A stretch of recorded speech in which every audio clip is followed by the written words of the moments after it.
சென்னை தாம்பரம் அடுத்த மாடம்பாக்கத்தில் உள்ள பிரபல தனியார் பள்ளியான சியோன் மேல்நிலைப் பள்ளியின் 25ஆம் ஆண்டு வெள்ளி விழா நாளை முன்னிட்டு தமிழக பள்ளி கல்வித்துறை அமைச்சர் அன்பில் மகேஷ் சிறப்பு விருந்தினராக கலந்து கொண்டு கடந்த கல்வி ஆண்டு 10-12 வகுப்பு பள்ளி மாணவர்கள் மாநில அளவில் அதிக மதிப்பெண் பெற்ற மாணவர்களுக்கு சான்றிதழ், மெடல், வெற்றி கோப்பைகள் உள்ளிட்டவைகளை வழங்கி சிறப்புரையாற்றினார்.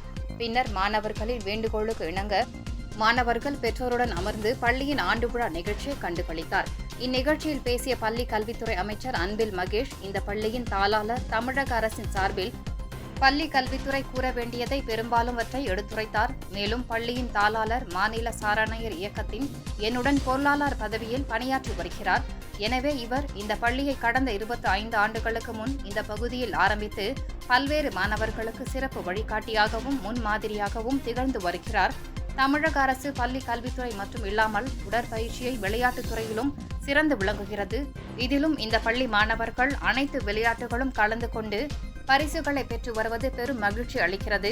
வருகை தந்துள்ள பெற்றோர்களுக்கு ஒரு வேண்டுகோள், தங்களது பிள்ளைகளை மற்ற மாணவர்களோடு ஒப்பிட்டு பேசாதீர்கள் என்றும், தங்களது பிள்ளைகளுக்கு என்று தனித்திறமை இருக்கிறது, அதனை கண்டுபிடித்து அவர்களுக்கு அதில் ஊக்கப்படுத்த வேண்டும், அதனை கண்டுபிடித்து அதில் முன்னேற்றம் அடைய வழிவகுக்க செய்ய வேண்டும் என்று பெற்றோர்களுக்கு வேண்டுகோள் விடுத்தார். ஆனால் ஏறத்தாழ நாங்கள் கொண்டு வந்த 57 திட்டத்தில் பல்வேறு திட்டங்களை பற்றி அவரே பாதி பேசி முடிச்சிட்டாரு. அவர் எது எப்படி இருந்தாலும் வார் ஃபீல்டில் இருந்தவர் இன்னைக்கு ஒரு வெல்ஃபேர் ஃபீல்டில் இருக்கிறாருங்கிற மாதிரியான ஒரு உணர்வோடு தான் இன்றைக்கு அவர் எடுத்துக்கொண்டிருந்த ஒவ்வொரு.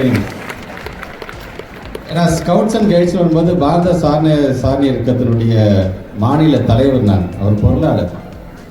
என்னுடைய எக்ஸிக்யூட்டிவ் கவுன்சில் மீட்டிங் நடக்கும்போதெல்லாம் அவர் இவ்வளோ நேரம் போயிடுச்சு நான் பார்த்ததே இல்லை. 2-3 கருத்து சொல்லுவார், நான் உடனே சரி சார் அதை உடனே பண்ணிடலாம் சார். ஏன்னா அவருடைய அனுபவம் அந்த அளவுக்கு. ஆனால் இன்றைக்கு பேசும்போது அவர் என்னென்னலாம் படுத்திருக்கின்றார். எங்களுடைய செயலி மணற்கேணி ஆப்னா என்ன அப்படிங்கிறத சொன்னார். ஆனால் உள்ளபடியே நீங்கள் அவர் பேசுறதுக்கு அப்புறம் பார்த்தீங்கன்னா அவர் தான் நடமாடு மணற்கேணி ஆப்பாக இருந்திருக்காரு நான் உணர்றேன். எங்கள் மணற்கேணி ஆப் இஸ் நத்திங் பட் ஒரு மொபைல் ஃபோனில் ஒரு ஆப் நாங்கள் கொடுத்துருவோம். அந்த ஆப் வந்து இட்ஸ் ஓப்பன் சோர்ஸ் ஆப்.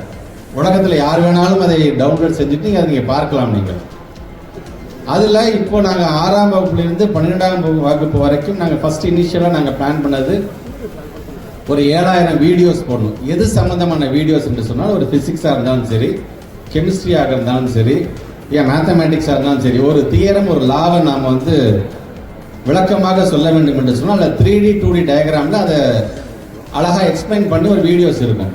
வெறுமே தியரட்டிக்கலாக நீங்கள் படிச்சுட்டு நீங்கள் போய் மனப்பாடம் பண்ணிட்டு எழுதுறதை காட்டிலும் இந்த 3D எஃபெக்ட் 2D எஃபெக்ட்ஸில் நீங்கள் அதை பார்க்கும்பொழுது உடனே தெரிஞ்சுக்கணும், ஓ இதுதான் கான்செப்டா அப்படின்னு.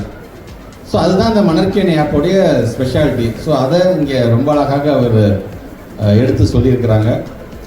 அதுவும் குறிப்பாக இன்றைக்கு கல்வி கண் திறந்தவன் என்று எல்லாருமே சொல்லுவோம். பெருந்தலைவர் காமராஜர் காலத்திலிருந்து ஒவ்வொரு காலத்திலும் ஒவ்வொரு முதலமைச்சர்கள் ஏதோ அது என்ன கல்வி கண் திறந்திருக்கிறோம் என்று சொன்னால், இந்த மூட நம்பிக்கை, இந்த அறியாமை, இதெல்லாம் விளக்கி ஒரு வெளிச்சத்தை கொடுக்கக்கூடியது எது என்று சொன்னால் அது கல்வி தான். கல்வி மட்டும்தான் இது போன்ற அறியாமையை போக்கக்கூடிய ஒரு அருமருந்து என்று நாரடியார்லேருந்து நம்ம சொல்லிட்டு இருக்கோம்.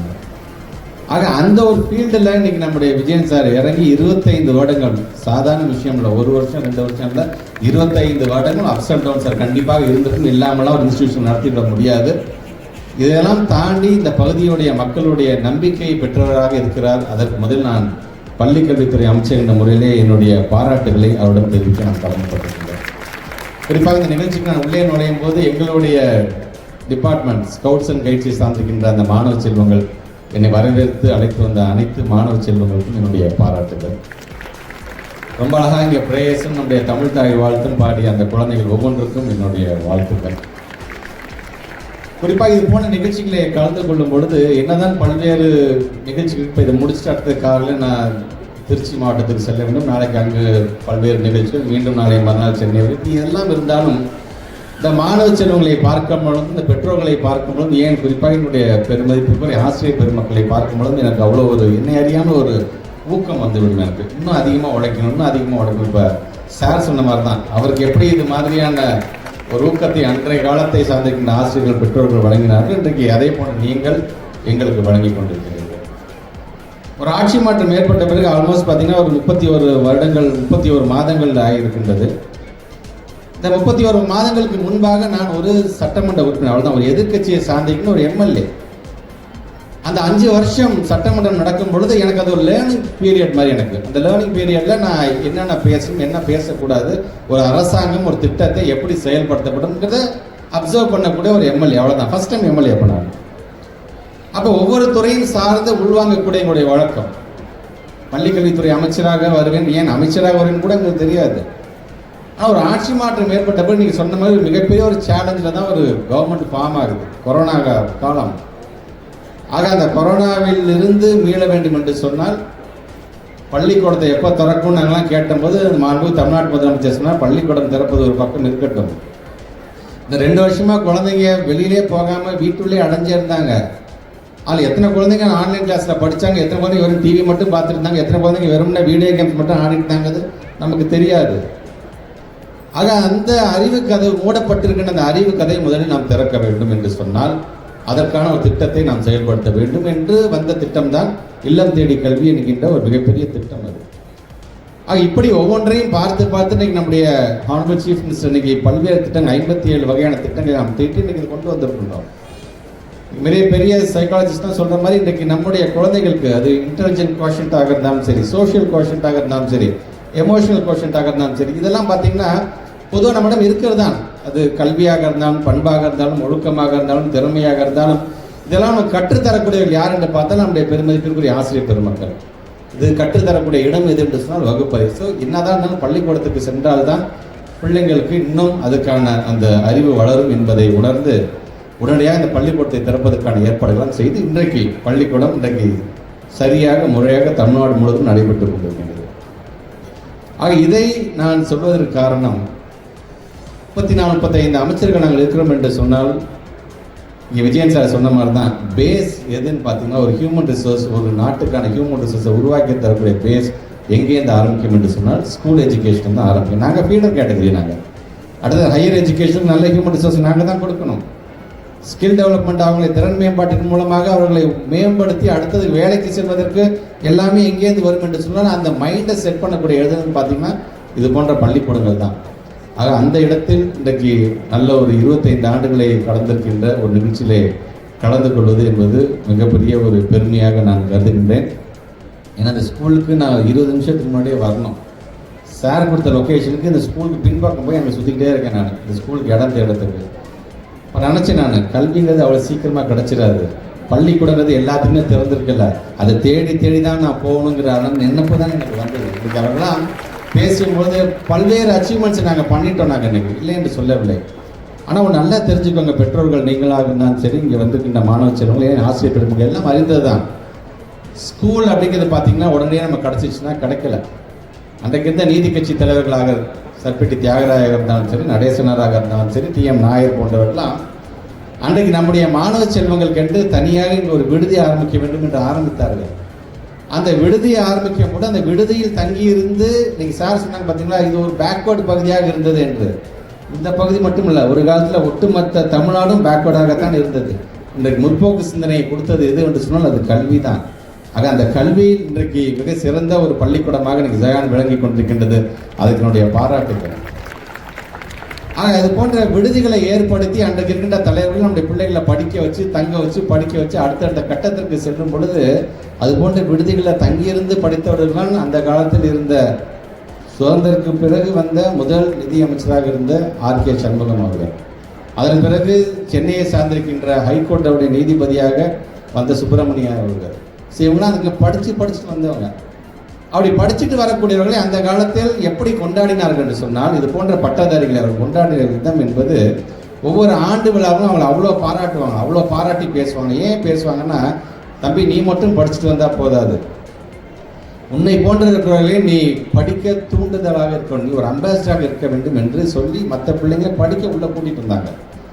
ஸோ எட்டாக்கனியாக இருந்த அந்த கல்வி அறிவு எல்லாத்துக்கும் செல்ல வேண்டும் என்று ஆசைப்பட்டவர்கள் தான் அன்றைக்கு இருந்த நீதி கட்சி இருக்கு. அதனுடைய நீட்சியாக தான் இன்றைக்கு நம்முடைய மனு தமிழ்நாட்டு முதலமைச்சர் கொண்டு வருகின்ற ஒவ்வொரு திட்டமும் பார்த்தீங்கன்னா அதை சார்ந்து தான் இருந்தது. 7.5% ரிசர்வேஷன்ஸாக இருந்தாலும் சரி, காலை சிற்றுண்டி அப்படிங்கிறது வெறும் மதிய உணவை மட்டும் நம்ம கேள்விப்பட்டிருக்கோம். நீ காலை சிற்றுண்டி 1ஆம் வகுப்பு 5ஆம் வகுப்பு வரை படிக்கக்கூடிய மாணவர்கள் ஏறத்தாழ 18 லட்சம் பேருக்கு நம்ம சாப்பாடு போட்டு பசி ஒரு காரணமாக சொல்லிட்டு தயவு செஞ்சு வராமல் இருந்துடாத, பள்ளிக்கூடத்துக்கு வா, படி படி படி என்று சொல்லக்கூடிய ஒரு அரசாங்கத்தை நடத்தி கொண்டிருப்பவர் நம்முடைய தமிழ்நாட்டுடைய முதலமைச்சர் அவர்.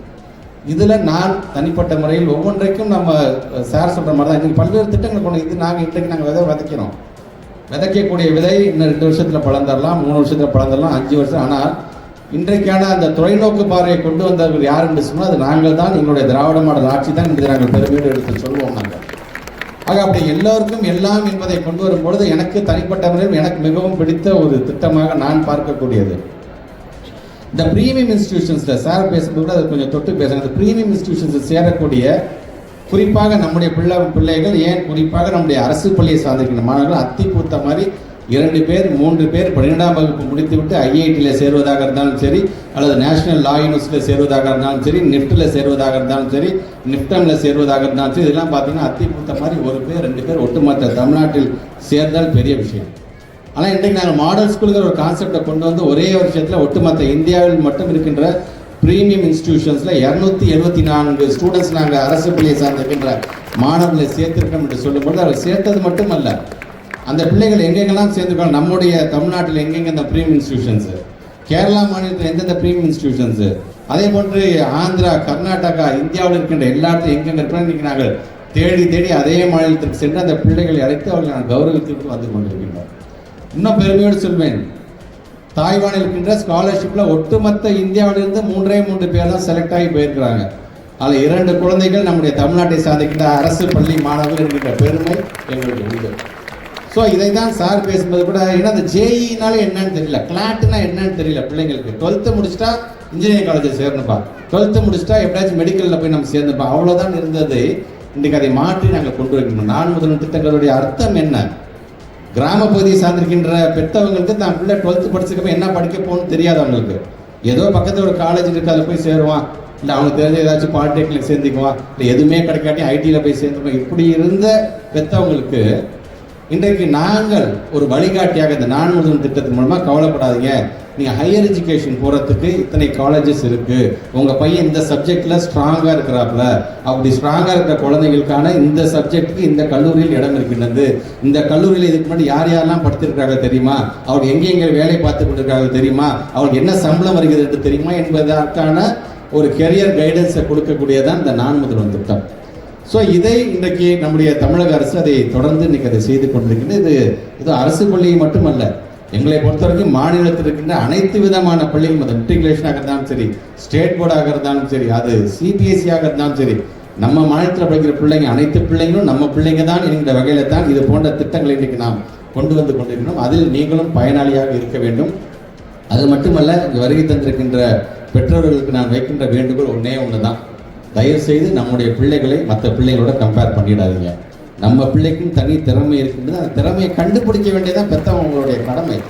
பள்ளிக்கூடத்துக்கு அனுப்பிச்சிட்டு எக்ஸாமில் மார்க் வரும்போது மட்டும் நான் கூப்பிட்டு கேட்டு நீ என்ன ஸ்கூலுக்கு போகிற, உனக்கு என்ன டீச்சர் பாடம் சொல்லித்தரான்னு கேட்குறது நம்மளுடைய கடமை அல்ல.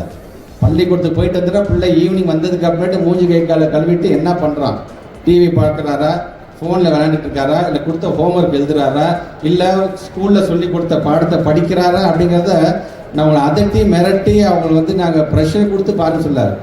ஒரு அப்சர்வராக அந்த பாருங்கள், ஒரு வாரம் பாருங்கள். இல்லை என்று சொன்னால் நீங்கள் இங்கே டீச்சர்ஸ்ட்டை சொல்லுங்கள், இந்த மாதிரி வராப்பில் ஆனால் கிளாஸில் வீட்டுக்கு வந்ததுக்கு இதான் செய்ய மாட்டேங்கிறாரு, என்ன நடக்குதுங்கிறது அப்படி கேட்டு தெரிஞ்சுக்கொள்ளுங்க. வெறும் மார்க் வரும்போது மட்டும் கேட்கறது மட்டும் பெற்றவங்களுடைய கடமை அல்ல. அதே போல் அந்த குழந்தைங்களுக்கு வேறு ஏதாச்சும் ஒரு திறமை இருக்கின்றதா என்பதை தயவுசெய்து நீங்கள் உணர்ந்து பாருங்கள். கலை பண்பாட்டு கொண்டாட்டம் நாங்கள் கொண்டு வரோம். நாங்கள் இன்றைக்கி ஏறத்தாழ 40 லட்சம் மாணவர்கள் கலந்து கொண்டு அதில் 1400 மாணவர்கள் ஸ்டேட் லெவலில் பங்கு பெற்று அதில் 8 மாணவர்களுக்கு நாங்கள் கலையரசி அவார்டு நாங்கள் வழங்குறோம் என்று சொல்லும் பொழுது அந்த பெற்றவங்களும் சரி, அந்த பள்ளிக்கூடத்தை சார்ந்திருக்கிற ஆசிரியர்களும் சரி, நான் சொல்கிற அந்த 40 லட்சம் பிள்ளைகளை ரெப்ரசன்ட் பண்ணியிருக்கக்கூடிய அந்தந்த பள்ளியோட ஆசிரியர்கள் பெற்றவர்களுக்கு இருக்கின்ற ஒரு மிகப்பெரிய ஆசிரியர், என் பையன் கலை பண்பாட்டு கொண்டாட்டத்தில் கலந்துக்கிட்டானா, என் பொண்ணு இவ்வளோ அழகாக பாட்டு பாடுவாளா, என் பையன் இவ்வளோ அழகாக கவிதை எழுதுவானா, என் பையன் இவ்வளோ அழகாக மேடையில் ஏறி மேடை பேச்சு பேசுவானா, என் குழந்தை இவ்வளோ அழகாக டான்ஸ் ஆடுமா. ஸோ இதெல்லாம் அவருடைய ஆச்சரியப்படுத்திருக்கின்ற விதமாக அதை நாங்கள் செய்து கொண்டிருக்கோம் என்று சொல்லும் பொழுது இது போன்ற திறமைகளை கண்டறிய வேண்டியது யார்? ஒரு அரசாங்கமாக. நம்ம வீட்டிலே இருக்கிற நம்முடைய பிள்ளையோட திறமை என்ன, அதுக்கு நாம் எப்படி ஊக்கப்படுத்தலாம். வெறும் படிப்பு மட்டுமல்ல, அது விளையாட்டாக இருந்தாலும் விளையாட்டு மைதானமும் ஒரு வகுப்பறை தான். பேசும்போது சொன்ன லீடர்ஷிப்பை கற்றுத்தரது அதுதான், கம்யூனிகேஷன் ஸ்கில்ஸ் கற்றுத்தரது அதுதான், இன்டர்பர்சனல் ஸ்கில்லாக இருந்தாலும் சரி, இன்ட்ராபர்சனல் ஸ்கில்லாக இருந்தாலும் சரி, கிரைசிஸ் மேனேஜ்மெண்ட்டாக இருந்தாலும் சரி, ஒரு டீமை லீட் பண்ணி அந்த குழந்தை ஆடும் பொழுது அது வெற்றி என்று வரும்போது மோர் வி தேன் இது எங்களோட டீம் எஃபர்ட்.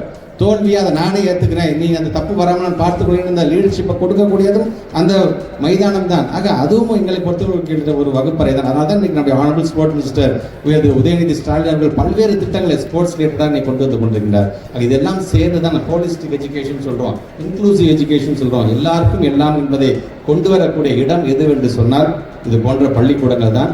இதை மிக அழகாக இந்த பகுதியில் இன்றைக்கு அதை நல்ல ஒரு நிலையில் அதை செய்து கொண்டிருக்கின்ற ஜெயானை சார்ந்திருக்கின்ற நிர்வாகிகள் பெருமக்கள், மேடையில் அமர்ந்திருக்கின்ற சான்றோர் பெருமக்களாக இருந்தாலும் சரி, அல்லது இந்த வெற்றிக்கு காரணமாக இருக்கக்கூடிய எங்களோட பெருமதிப்புக்குரிய ஆசிரியர் பெருமக்களாக இருந்தாலும் சரி, அல்லது இந்த பள்ளிக்கூடத்துக்கு தொடர்ந்து அவங்களுடைய ஆதரவையும் நம்பிக்கையும் வழங்கி கொண்டிருக்கின்ற பெற்றோர்களாக இருந்தாலும் சரி, நாம் அனைவரும் சேர்ந்து உழைக்கக்கூடியது ஒரே ஒருவர்களுக்காக தான், நம்முடைய மாணவ செல்வங்களுக்காக தான். ஏன்னா நம்முடைய மாணவ செல்வங்களை நாம் எந்த அளவுக்கு போற்றுகிறோமோ அவர்கள் தான் ஒரு நல்ல புதிய சமுதாயத்தை உருவாக்கக்கூடிய ஆற்றல் பெற்றவர்கள் என்பதை நீங்கள் ஒவ்வொருவரும் நினைக்க வேண்டும் என்று சொல்லி, இன்னும் இது 25 ஆண்டுகள் மட்டுமல்ல, இன்னும் 100 ஆண்டை கடந்த இந்த பள்ளிக்கூடங்கள் வெற்றி நடை போட வேண்டும். பள்ளிக்கூடாளர்கள் மட்டும் அதை நிறுத்திவிடாமல் கல்லூரியாளர்களும் இதை நீங்கள் கொண்டு செல்ல வேண்டும் என்கின்ற என்னுடைய வாழ்த்துக்களோடு வருகை தந்திருக்கின்ற உங்கள் அனைவருக்கும் மீண்டும் ஒரு முறை என்னுடைய நன்றியை தெரிவித்து இந்த உரையை நிறைவு செய்கிறேன். நன்றி.